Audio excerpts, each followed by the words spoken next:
Hey, Omega. Yes, Gunner.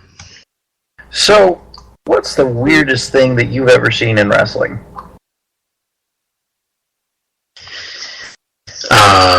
Well, spit to...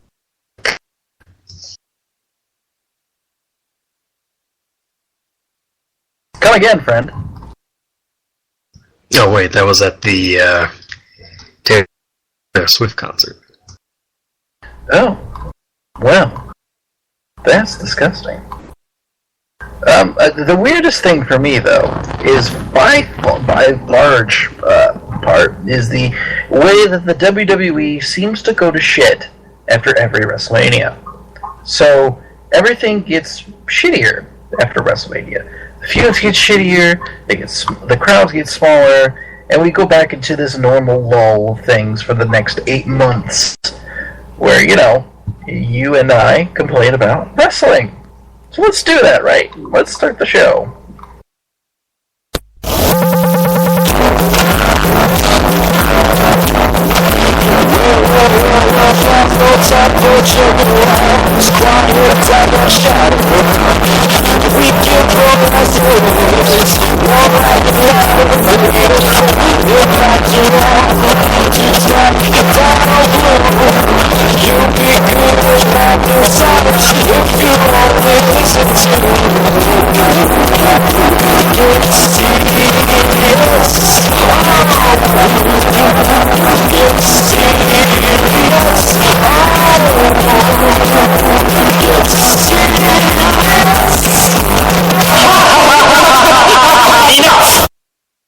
Hello everyone and welcome to Woo Get Serious. This is number 157.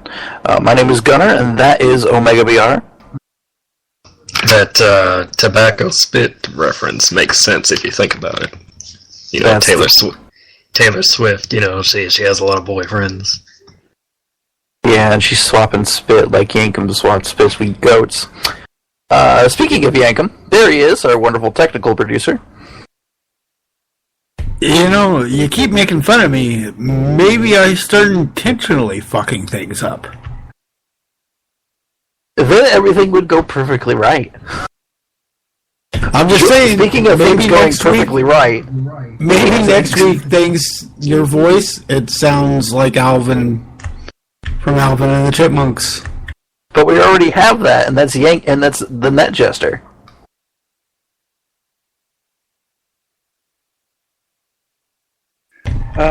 Something about Alvin and the Chipmunks, and I'm lost already. Of course, if you want to talk about the Chipettes, hey, didn't Britney have a great figure? For the love of fuck! That's Can we go 5 minutes disgusting. without furry shit? I know. Weird places. Hey, you're the one who started with all this Equus stuff during the pre-show. Hey man, who? We also have here WFC Masters. Hello. Long-time listener, first-time caller. Oh, look at that, he's on the show. Congratulations, welcome. Okay, so let's start with something that's completely unexpected, and that is the news. WWE announced Friday evening that AJ Lee is retired from in-ring competition, likely in part due to Dr. Aman's lawsuit towards her husband CM Punk. Daniel Bryan's health is apparently still not very well, thus WWE is trying to protect him with a limited schedule and tag matches. The USA announced that it will be the new home for SmackDown in 2016, and that the new season of Tough Enough begins Tuesday, June 23rd. Tapings will happen concurrently with airings, allowing for potential live content, and Chris Jericho is rumored to be hosting. Stone Cold claims that there's no heat between him and WWE, and he won't be involved in the new season due to it being delayed, and CMT ordering more Broken Skull Challenge, which, by the way, is actually a decent show. In other news, Vince McMahon, rumored to be very upset at Austin and his absence during Mania weekend, was spotted enjoying the San Jose NXT show, but was annoyed by the better than Raw and better than Mania chants. Well, maybe he should be unannoyed, and maybe he should be figuring out why these shows are getting those chants. Unfortunately, that's a big part of the WWE repertoire, being annoyed and doing things to curb that annoyance rather than necessarily using it to their advantage.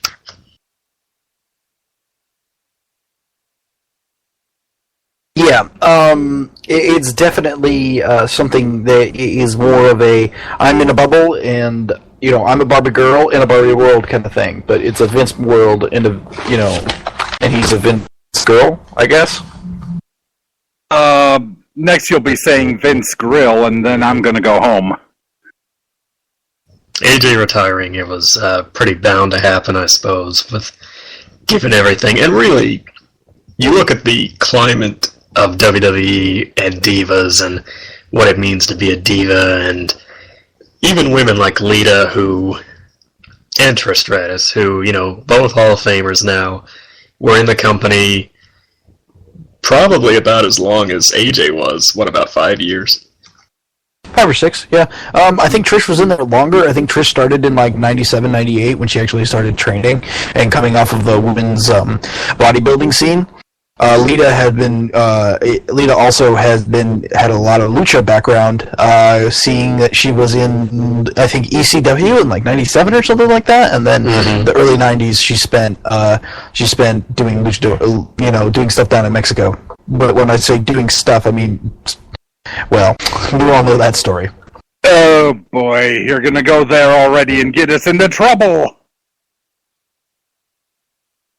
Well, their that we stories, do what we you want can on take this them for what they were. I really wonder what direction the women's division is going to go now. I mean, we lost AJ. Well- The are going to be leaving soon. Like, they're not Well, renewing. here's the thing, right? AJ's leaving because she wants to pop out a baby. You know she wants to pop out a baby because, well, you're at a particular point and this is the particular time, and if she kept going, if things had gone well, I would imagine that AJ would have stuck around to the end of her contract at least, and then she would have quit. But, considering the WrestleMania payoff and, get the fuck out, well, that's what I would do. 2 weeks notice, GG. But, it's specifically for the women's division. The Melts has said that there is going to be quite the upheaval, if you will, of the women's division, considering the fact that Sasha Banks and Charlotte are ready to come up right now, and people want Bayley like nobody's business. Yeah, I'm still, this being Vince and this being the Divas division, we want it to happen, but we'll believe it when we see it. Exactly. Jacob, here's something scary. I agree 100% with Netjester. I'll tell you what the big upheaval is in the Divas division. They're all going to be required to get breast augmentation. Half of them already have it. The thing they'll be upheaving is practically the did it fucking anyway. kids. And me, I'll be upheaving my lunch because, Divas division. Speaking of upheaval, TNA wrestlers are reportedly dealing with pay issues due to a backlog of checks stemming from an outsourcing to Dallas, where Panda Energy is located. However, they recently moved their offices, completely shutting down that check department. Plus, the recent bundle of one-night-only tapings and the use of so many outside talents also created a lot of payroll with no revenue, since those shows won't actually air for months. And while the checks are apparently starting to be sent out as of Tuesday, today, this broadcast, Taz reportedly refused to fly to Nashville to do voice work on a recent episode of Impact as a result of the delay, potentially putting his TNA future in doubt. Morale is, I know we say it at least once a month, but morale is said to be even lower than it was at the end of the Spike TV run due to a general feeling of the company not going anywhere. Apparently, Destination America is actually calling many of the shots currently in TNA, including Kurt Angle and Taryn Terrell as champions, with the feeling being that they're paying TNA and giving them a ton of exposure. And they were not happy about TNA taping Impact episodes in the United Kingdom, considering that they are Destination America. Let's see. Well, TNA is having pay problems again. Huh. Surprise, surprise! Thank you, Gomer.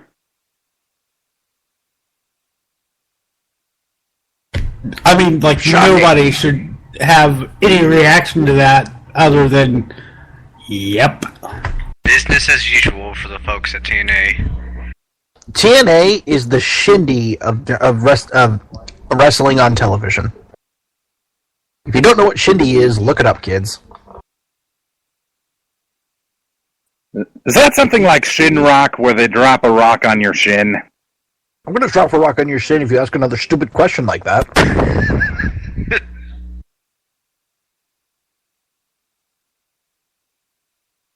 It'll be like that NL video, chocolate drop. Oh, Lord. Let's not get going on that. Google says that Shindy is a German rapper. It's pretty easy, but I'm not going to get into it. Go ahead, Omega.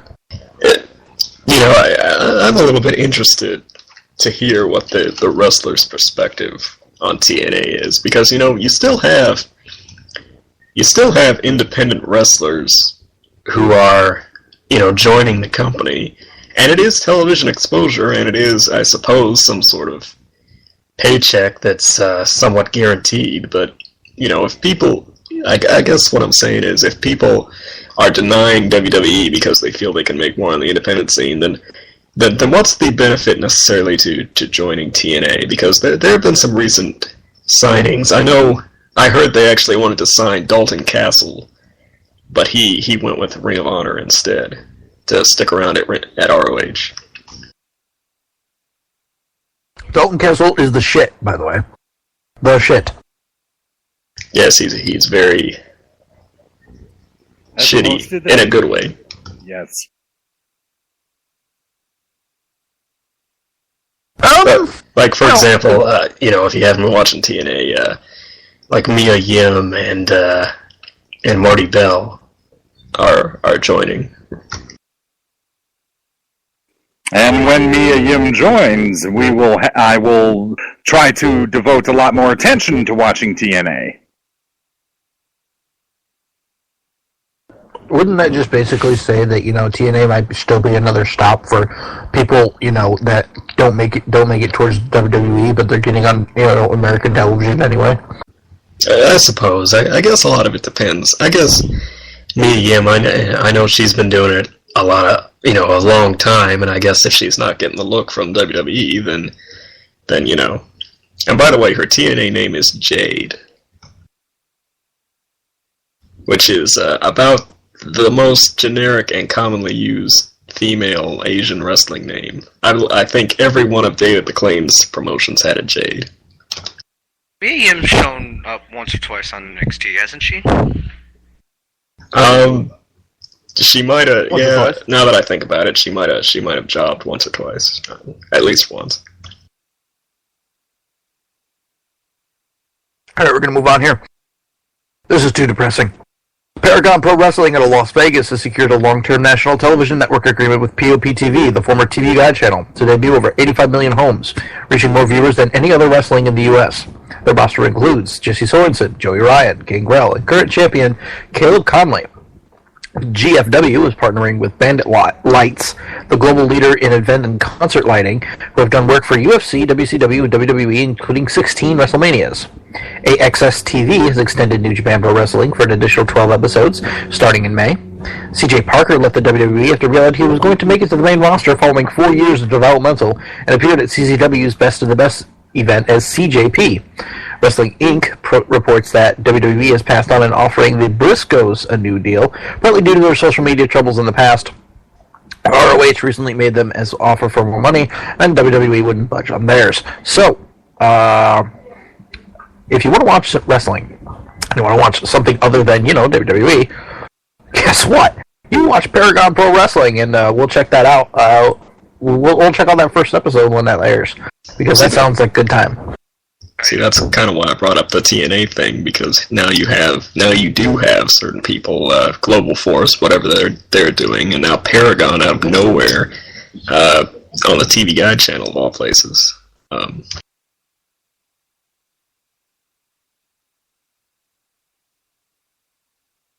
Will it compete with Raw? No. But is it good to have more options? Yes.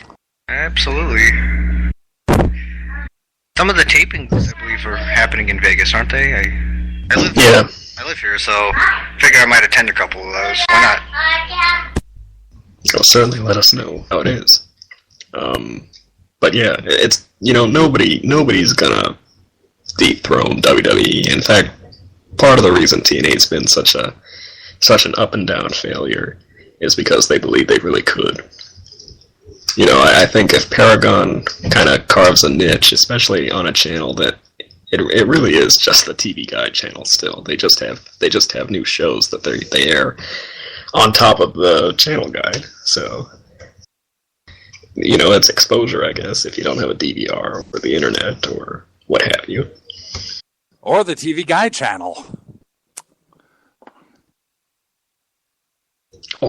TV Guide. So do they even they do? No.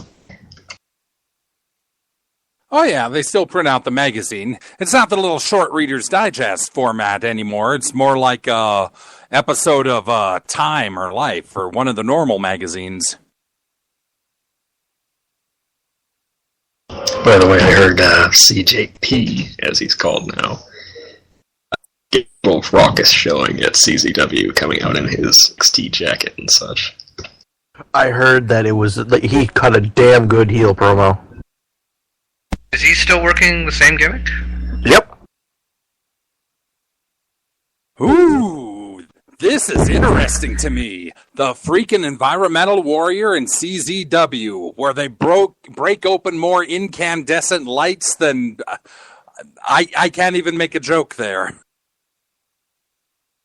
No, you can't because they're not incandescent. I guess that would make fluorescent. I would guess that would make you none too bright. Oh. Ah!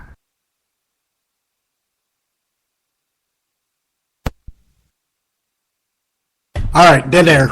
Can't be having this. We're ready to move on. Well, I'll say that, what was I going to say? A gimmick like CJ Parker is a pretty straightforward one and solid one.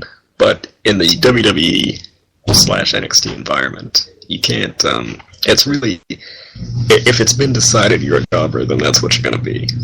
But if you take the gimmick over to the independents, then really the sky's the limit. Gimmicks like that are pure gold on the independent scene, whereas in a WWE, they might really not be anything. You know what I'm saying? If I may be as so bold to comment on the Briscoes with WWE, I can't imagine them working out very well in that environment. If we're going along the lines of gimmicks, I don't know. I can't either, really.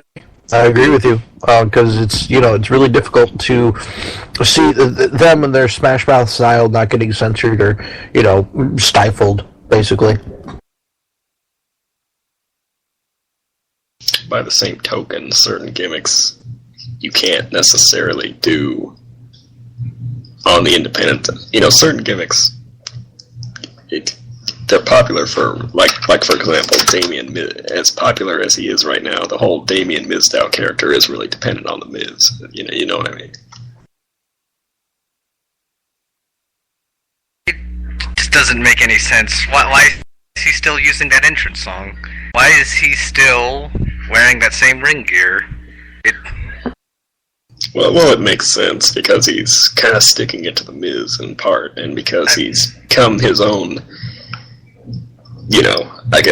his own interpretation, I guess. I guess, but I don't know. But anyway. He's slowly splitting off from him. As soon as he's done feuding with the Miz, I'm sure that he'll disappear for a month and then come back, as Damien Sandow once again.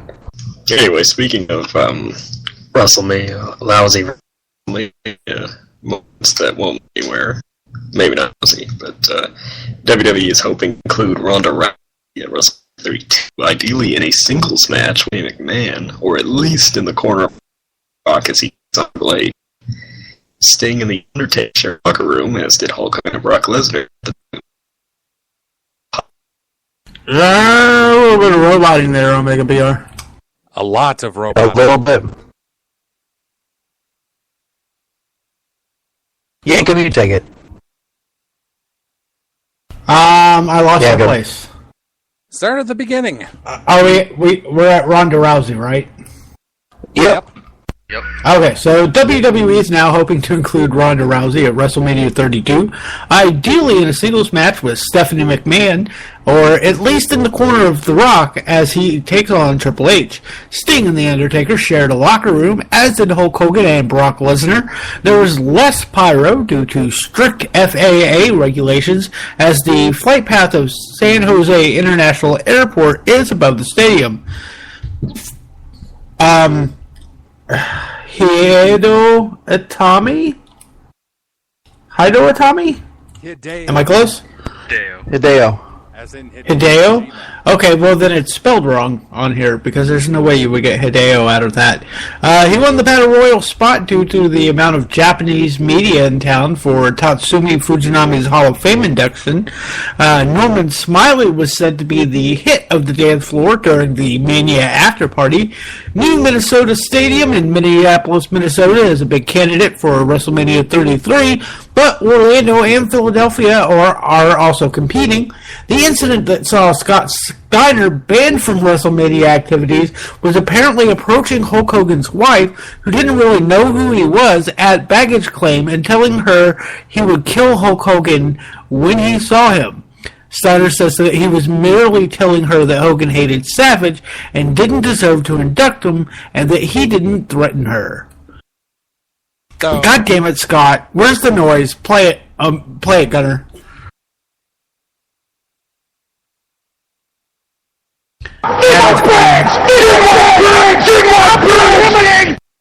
I gotta calm myself down! God damn it, Scott. coming to my show. Ugh. I totally want Ronda Rousey at WrestleMania 32, preferably competing as opposed to just being The Rock's valet. Yes, I I gotta- would prefer this as well. I gotta be honest, I don't really care. Even in The Rock's corner, you know, Ronda Rousey would do something to Steffi. That's a given. She was really good in much. Fast 7. I'm looking forward to watching Fast 7, to be honest. It was so good. We can talk about it later, but it's definitely worth the watch. Now I thought it was Furious 7. Oh yeah, it's Furious 7. It was Fast 5, it's Furious 7. Fast There you go. Fury 7. What are they gonna call the 8th movie? They're not There's called no this. 8th movie. There is no 8th movie because Paul Walker is dead. Now everyone is sad. Can we move on? Okay. Sure. They're gonna call it Saw 8. So it'll be So who would win in a dance contest? Norman Smiley, or what should we call it? Oh, god damn it! Okay. Norman Smiley, Fandango. Yep, Fandango. Or Scotty 2 Hotty. all of those answers are wrong. Hell, you say? My money's on Norman. Who? There's a fourth option.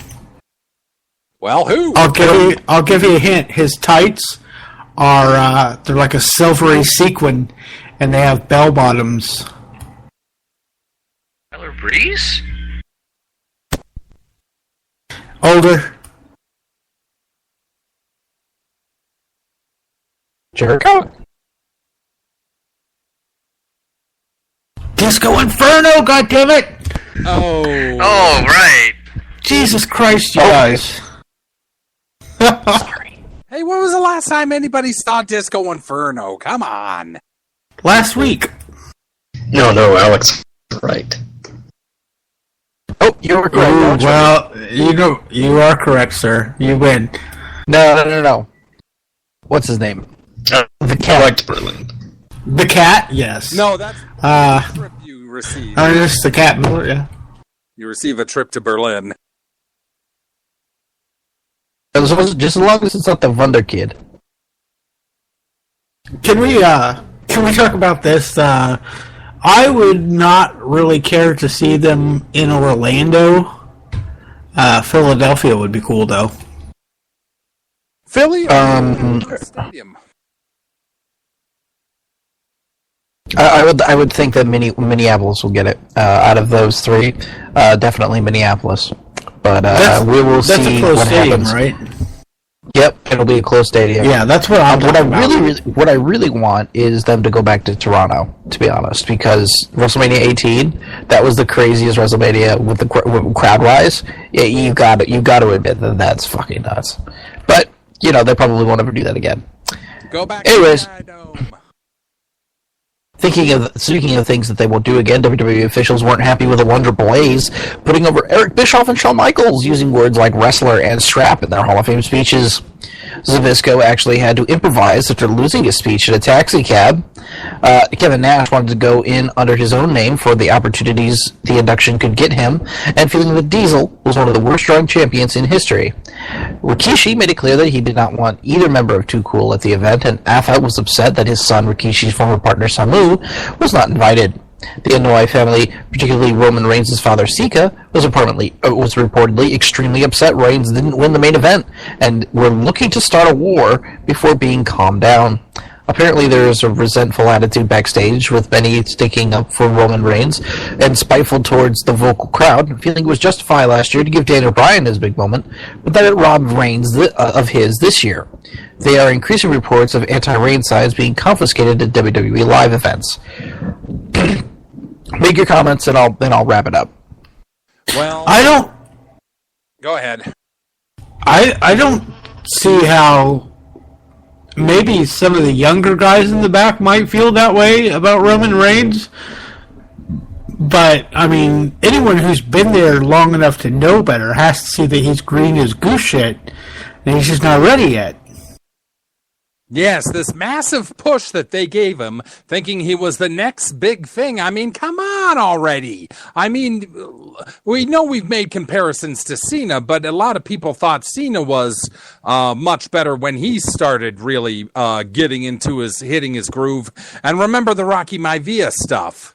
I mean, come on. How did you not see history repeating itself, Vince? Reigns definitely has the look. And I think he's probably got the move set too, but just his mic skills, they're just not there yet. He needs so close to being there, to be honest. And no, I would disagree. I believe that he just needed another year. And people saying, okay, all right, I'm going to jump in with this, and I'm going to say I completely agree. I mean, we're bashing Roman Reigns all the way up to WrestleMania here, and I was one of them. But I would like to sit here and say that I agree with the people in the back thinking that we robbed him of his spot. I don't think that they are right in saying that he should have had that spot to begin with. But beyond that, I believe that he was picked for this moment this year because Daniel Bryan had his last year. But the problem with Daniel Bryan is that we picked Daniel Bryan, you, me, and everybody else listening to this podcast. They didn't. They didn't want to pick Daniel Bryan because they did a bad job of making us... they didn't want to pick Roman Reigns because they did a bad job of making us want to pick Roman Reigns. There's a definite difference between the two. But to sit here and say that, that we should hate Reigns now, and I've said this before too, don't hate Reigns because he's not bad, and he's not terrible. He's there. He's just not there yet. And he needs a moment, a real moment, not one made up by Vince, but one made up by us, where he can actually sit there, become the underdog, and then, rise up and overcome. So he needs that still career-defining moment for him to win, that WWE Championship and to be, the number one guy and to be cheered. Because I still believe that we could salvage him. Oh, absolutely. I think what they see in him outside TV, that's why they think he's such a strong player. And I think he is too. But again, you cannot manufacture a golden boy.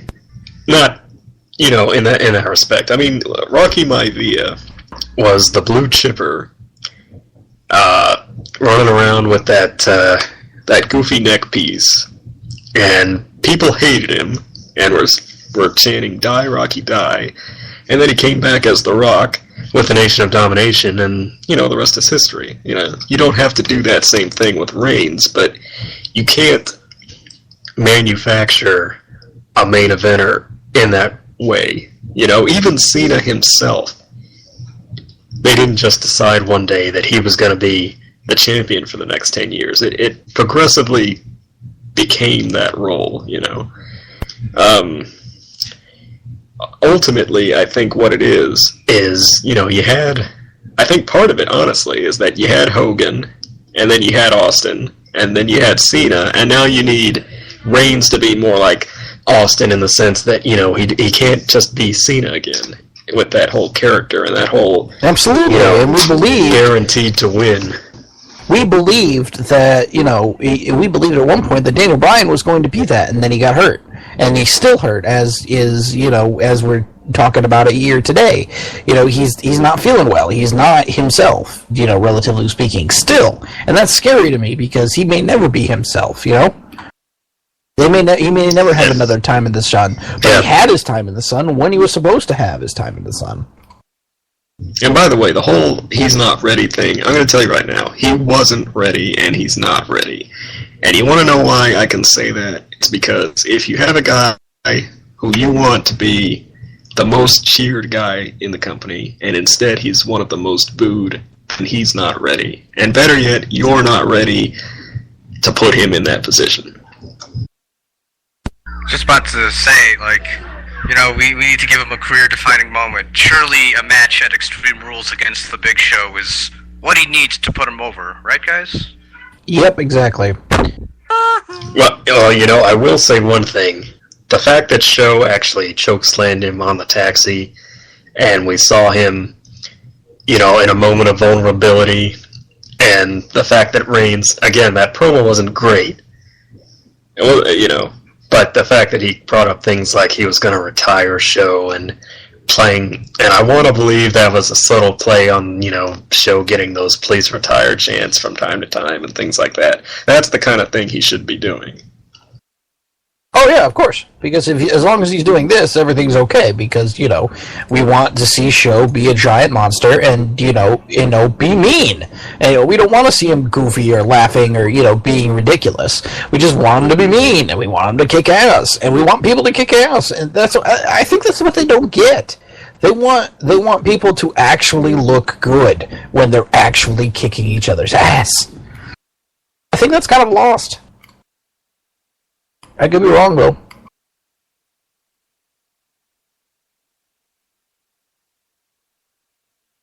Are we good to go? Yeah, let's spend too much time on this we're done. News that happened 2 weeks while you try to take a simple 3-year break. And yeah, exactly. You come on back and blah, blah, blah. AJ's retired and Alundra Blaze is in the Hall of Fame. Wiz Khalifa, speaking of Wiz Khalifa, Hollywood Life reports that John Cena actually helped reunite Wiz Khalifa with his wife Amber Rose after talking to Khalifa during his Raw guest spot. That bastard. Cena also mentioned that during a potential heel turn, he spent $5,000 to get new gear made, but when it didn't come to fruition, he instead put that money... He told the seamstress to put that money toward developmental talent's gear.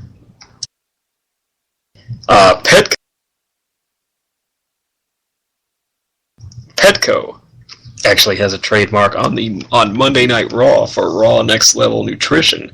WWE actually has no Raw trademark after having WWF Monday Night Raw until it expired in 2000. Wrestling Inc. claims that former UFC fighter Matt Riddle will participate in a WWE tryout next month.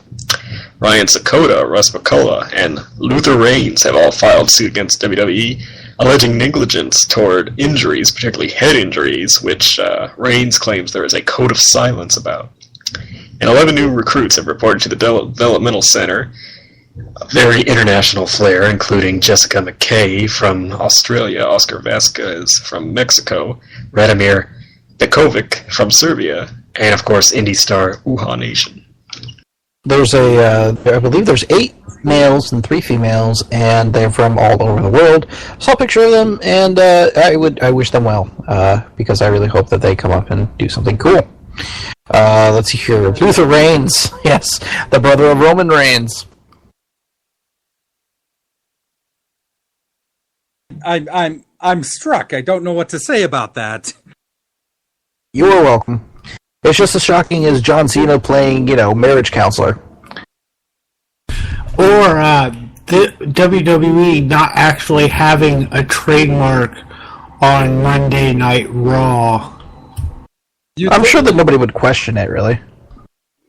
Right. I just, okay, so they continue using it, and then Petco decides to be douchebags. And they're like, hey, it could be. You're infringing on our trademark. And then it's the whole WWF thing again, where, It's a bunch of animals getting in the way of wrestling, yeah. Exactly. And only, a complete, and I say this with all respect to retards, but only a complete and total, utter fucking retard would confuse the World Wildlife Federation with the World Wrestling Federation. It's a shame that Ned Jester donated all that money to Stone Cold Steve Austin, thinking he was saving the pandas in the wild. Instead, it went to eye makeup for Linda. Oh, that's the worst. Oh, even I wouldn't make that joke. Oh, no. Alright, So, moving along. I think that's it for the news. Yeah. We're going to get here into the 15-minute time limit. And Yankum misses another thing. See? There we go.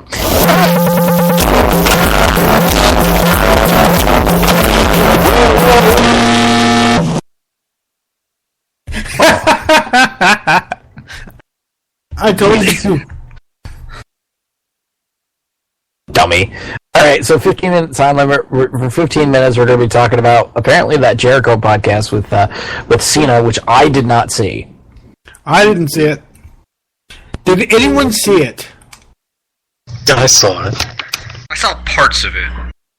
All I've seen is a bunch of complaining and the word shill being used over and over and over and over again. Well, from what I understand, hey, it was the 3rd best live special on the WWE network ever. There have only been 3 of them, so there you go. Oh. Right. That's that. They don't count the NXT things. Boo. I saw it. There's accusations of Jericho. He said certain things. He's defended Roman Reigns. He's defended the company over certain things. He's, a lot of people thought that he was being brought in to do the podcast over Austin because he would be a little more on the cuff, a little more within the lines, so to speak, a little more, dare I say, corporate, but it was about what I expected, which is to say, just a typical Jericho podcast anyway. It wasn't, they were talking very candidly, they weren't necessarily in any kind of mode per se. That being said, there really wasn't any controversy. There wasn't any hard-hitting questions, really, compared to the Austin podcast, where he really kind of, let her have it. Yeah. It. But, oh, well, yeah, go ahead, sorry. Just looking at my recap here, Jericho asked about the 5 moves of doom, for example, in the intro. He said, it's about 7 moves now with that springboard stunner. And they even asked if they could say the word stunner, sort of alluding to, potential stuff with Austin. But basically, Cena says he never really gets caught up in a main event. He lead by example. Every second's an opportunity. Guys like Ambrose and Rhodes as gifted guys. He told a story about Funaki Team Stay Cheap. It was Funaki, Tajiri, the Bashams, and Ultimo Dragon and Cena all crammed into a minivan, and they were Team Stay Cheap, who traveled together back in the day, and told a story about Funaki and how Funaki loves Burger King, and he would always call it the Upa. Upa. But then one night he got drunk and in perfect English said, "Hey man, can we get some waffers?" Brilliant. Did somebody say, "Indeed"? Because that was they asked about his relationship with Vince. Cena basically said a lot of what Cena comes off as is what we sort of assume. Cena is a stand-up guy, but he's also a company guy. They share the same vision. He and Vince. They're not always creatively, but effectively. And this was interesting. He says, "I love this company." He kind of made a point to say, as opposed to guys say, "I love pro wrestling. I love this company." And have made stand up, and the goal is effectively to make WWE 100 times better than when he leaves than when he came in. Mentioning things like getting a better exposure in China and India and around the world. I don't know, just after seeing Austin, eviscerate Vince on his podcast and ask him all these hard-hitting questions, and I mean, I didn't see all of it, I'll admit that, so that might be my fault, but the parts what I saw were just Jericho asking, nice softball, non-offensive questions, just trying not to, stir up any hornet's nests or anything, and in this day and age, we should be asking a bit more hard. I think we should at least be asking a bit more hard-hitting stuff, because it's important to get answers like that, but I don't know. I'll just be blunt about this. I'll come right out and say it. Stone Cold was more of an advocate for the fans. He was more of an advocate of the consumers of professional wrestling. Jericho was more the advocate for Vince here. Long and the short of it. That's what I was looking for here. That's why everybody's calling him shill, like it or not. And, with all the bitching we've been doing leading up to WrestleMania, Roman Reigns, all these things, we should have somebody more like Stone Cold asking Vince, asking Trips, asking Cena these questions instead of Jericho asking his sort of questions. Right. Yeah, that's... Well, he did. They kind of bring up the fact that Jericho called Vince because Cena's first pay-per-view match was against Jericho, saying that Cena should go over, and Vince disagreed, and that Cena actually first met Vince in Chicago after Undertaker couldn't make it for Kurt Angle, and then he was tossed into the infamous ruthless aggression thing, and upon his first meeting with Vince, Vince just sort of looked at him and told him to cut his hair, and that was about it. Because back then, Cena had that prototype hair, that kind of blonde mohawk frosted. You know what I mean? Oh yeah. So basically, what you're telling me is that this has also suffered the same sort of thing that that wrestling in general has suffered in the WWE land for the exactly what I said at the top of the show. So if you haven't noticed yet, we're not building to WrestleMania anymore. Brock Lesnar's gone away. That big fight feel has gone away. Sting has gone away. Everybody else that could potentially come back has gone away. We have our new NXT debuts for the year, and more than likely for the rest of the year, at least for the next 6 months. And you're not going to see anything else new or different or changing, anytime in the near future beyond the fact that Seth Rollins is going to be a chicken shit heel for the next 6 months. Having people chase him with that title. And then that title is going to get hot potatoed between 3 people that, one of them being named Roman Reigns, one of them being named John Cena, sometime between now and WrestleMania. Oh, boy. Yeah, and so we're back into the shit. Know what I'm saying? They're very complacent, and that actually transitions into something else they talked about. Jericho used to call Cena wacky roll-up guy. And the reason being, guy? yes, wacky roll-up guy. And the reason being is because the only discernible thing about Cena was that all he did were variations of roll-ups, and that was his whole kind of hook. And it's like, and you gotta remember, Cena came up in OVW with a class that included Brock Lesnar, Batista, Shelton Benjamin, and Cena freely admitted, he really had nothing that made him stand out against the, he would go in and Benjamin's walking the ropes and Lesnar's doing those shooting star presses that we only got to see one time at WrestleMania 18, excuse me. I know it was 19.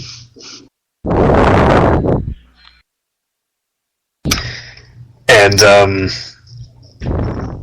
even Jericho says he kind of lamented seeing Cena do Velocity after their feud, and Cena didn't have an identity. You remember Velocity, right? The Velocity is a great show. The SmackDown Heat, basically. Anyway, he had to find a thing, and then on the European tour, it was like Rikishi and Chuck Palumbo and Mark Jindrak, Rey Mysterio, Jimmy Corderas, even Eddie Guerrero, he said, doing rap battles in the back of the bus. So he went to the back of the bus and, did his thing, and somebody in the front of the bus who was a decision maker heard him, and the rest kind of became history. So apparently something else that came out of this particular incident was the fact that, he was turned down for a heel turn back in 2008 or 2009, going back to the Thugonomics character. Yeah.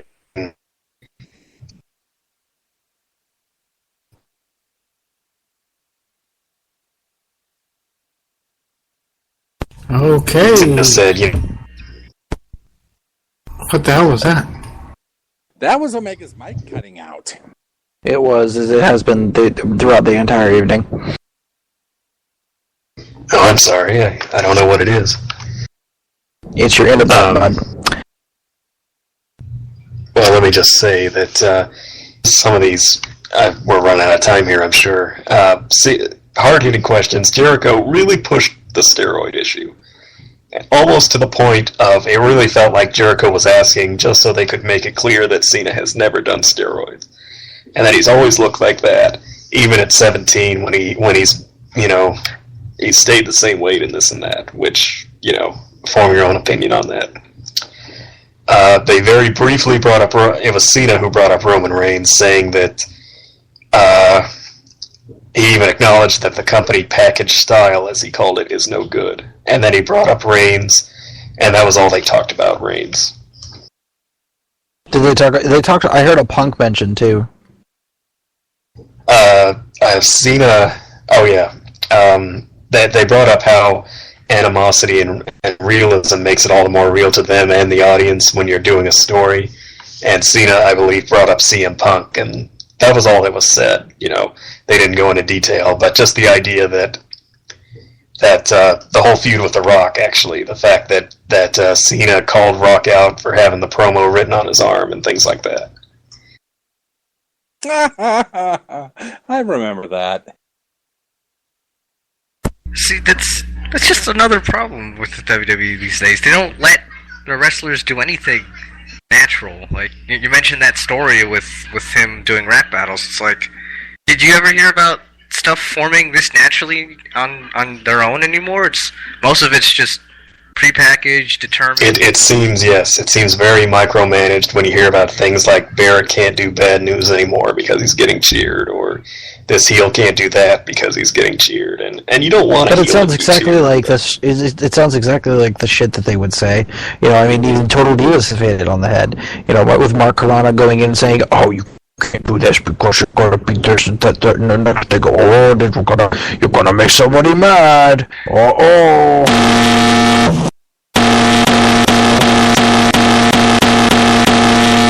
Come on.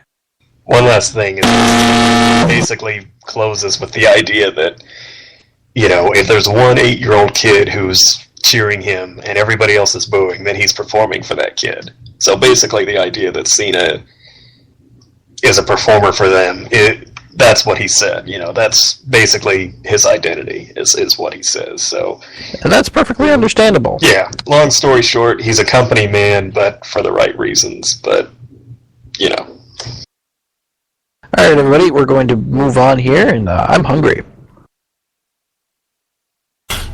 I'm a little bit. I could use some ice cream, I think. Me too. I would like a chicken wrap. All right, we're going to go through the...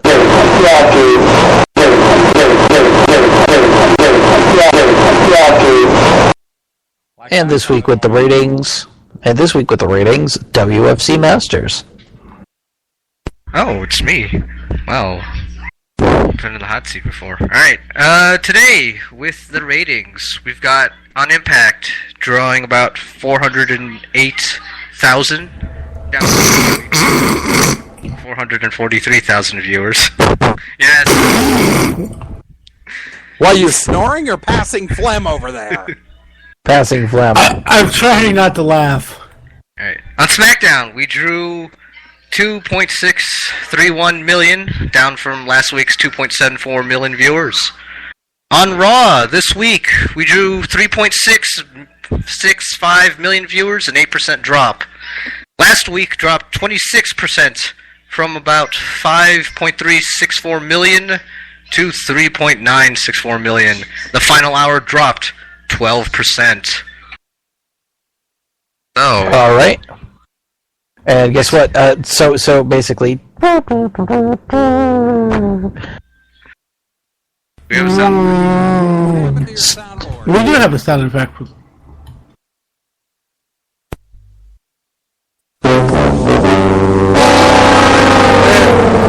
That's much better. All right, with the birthdays is Nat Jester. For the birthdays this week, on the 8th and 9th of this week, we have no one, but on the 10th, we have the legendary manager of The Undertaker, Paul Bearer.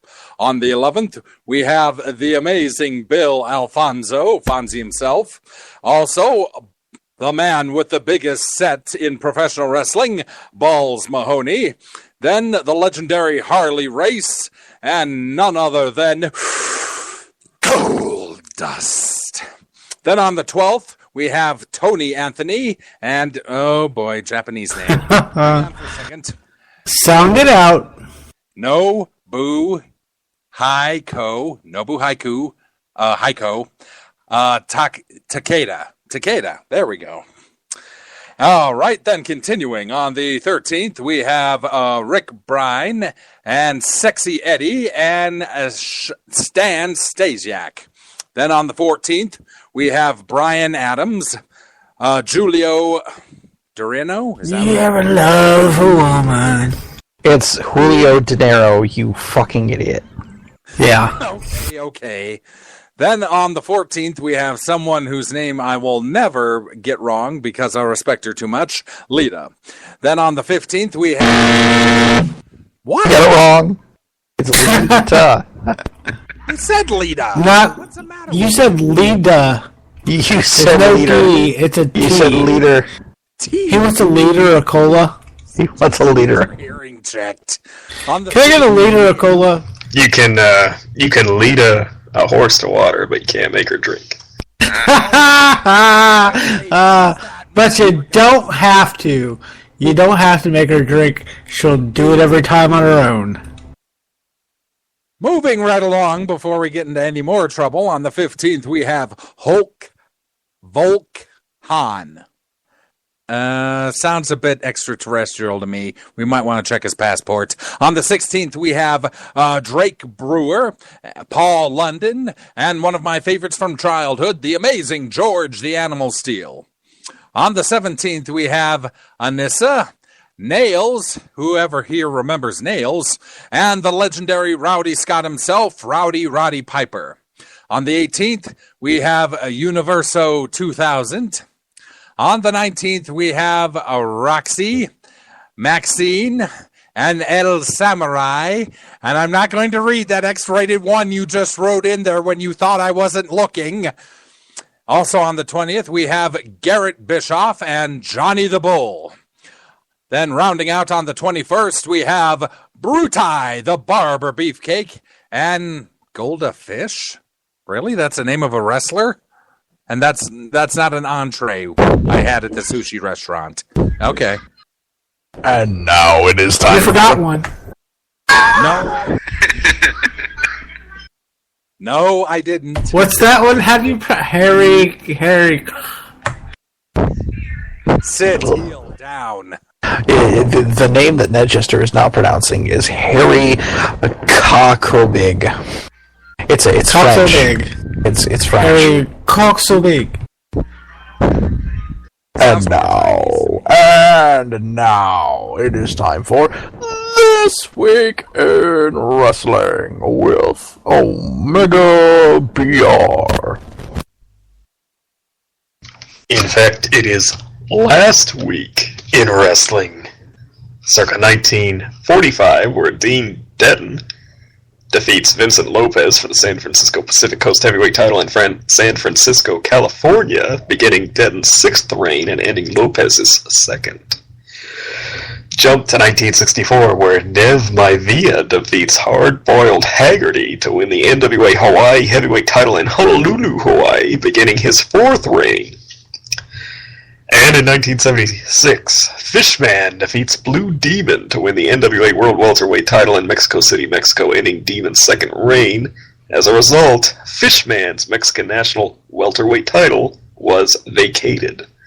And that was last week in wrestling history. And now it's time for the Happy Trails. Beat you to Oh, you ass. So happy trails to the fans who jumped in the ring as the main event was about to start at this week's SmackDown taping in England. After rushing the ring, one gave another a rock bottom until they were carted off by security and then promptly beat to death and then eaten by Ryback. So, I would yeah. have said Big Show, but They were actually Rest in pepperoni. They basically, there were a bunch of fans. They decided to jump into the ring, and they had a match before everybody else had a match, and shitty bumping, and they ran out of the ring, and one of them made it, and the other ones didn't, and, well, there you go. Never jump in the security line. Yeah, never do that. You deserve to get your dick knocked in the dirt by a wrestler if you do that. Happy trails to Jey Uso, who had a successful surgery on his shoulder, but will be out for 6 months. Who knows what Jimmy's going to do during that time, but probably nothing. know what Naomi's going to be doing during that time? Healing the shit. I don't think... Is there something wrong with her poop? Oh my god. Does she need a poop transplant? I guess That's a thing. poop back and forth. Poop. That's disgusting. Both of you know that's a thing. Pooping back and forth forever. So let's. Speaking of pooping back and forth forever, what should we watch this week in wrestling, Mr. Omega BR? Well, I suppose you should watch, Garrett Bischoff. What an obscure reference. Why don't you go watch one of his matches when he was in Aces and Eights? One of the, possibly even the best faction TNA ever put out of their many, many factions. Okay, and whatchamacallit? Why don't you tell us what should we watch this week in wrestling, Netchester? Well, I'm going to eschew... Hello. Anyway, I'm going to eschew the normal professional wrestling matches because last week was the birthday of the wonderful Paul Bearer. So, do us all a favor. Go on YouTube, find some of Paul Bearer's best bits, and I don't even care if it was the time he was a redhead. Find all of Paul Bearer's best bits, even the time he was a redhead, and watch them because they're that damn good. Yank, what should we watch this week in wrestling? Let's make it a short one. How about Disco Inferno versus the giant Paul Big Show White? WFC Masters, what should we watch this week in wrestling? Oh, that's a toughie. I'm actually, for whatever reason, I'm actually a big fan of, really bad, it's good matches in general. So let's go with the classic one. Why don't we watch the? Actually, there's a lot of really so bad it's good ones, I think. But why not watch the WCW King of the Road match? That's always a good one to watch. I just. Roderick Strong versus Zack Sabre Jr. PWG. Don't sweat the technique. I love Zack Sabre Jr. I love Zack Sabre Jr. If you don't love Zack Sabre Jr., you should love Zack Sabre Jr. Okay, that's it. That's it for this week. Congratulations, everybody. We got through. All right, so you can check us out at smarksnark.com, smarksnark.com, facebook.com/smarksnark, twitter.com/smarksnark, smarksnark at gmail.com. And you won't let me use my soundboard. Yankum, what's our phone number? It's right there at the top of the channel name. It is 812-408-WOO. That's 812-408-9666. Give us a call. We do not answer the calls. They auto-connect. So if you call, you're on the air. We can't do anything about it. I mean, I can, but I probably won't because it would require effort and, fuck it. Exactly. All right, so thank you all for listening, and we wish you well in your past, present, and future endeavors. Except for Netchester. And Squareface. Get my bags! Get my bags! Good night, Star City.